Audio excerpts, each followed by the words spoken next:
దేవుని ప్రేమించు వారికి తన సంకల్పము చొప్పున పిలువబడిన వారికి మేలు కోసమే సమస్తము సమకూడి జరుగుతున్నది.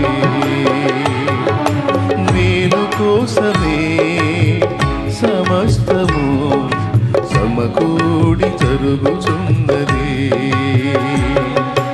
దేవుని ప్రేమించు వారికి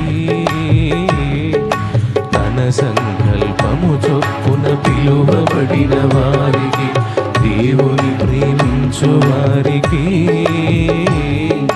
తన సంకల్పము చొప్పున పిలువబడిన వారికి మేలు కోసమే సమస్తము సమకూడి జరుగుతున్నది.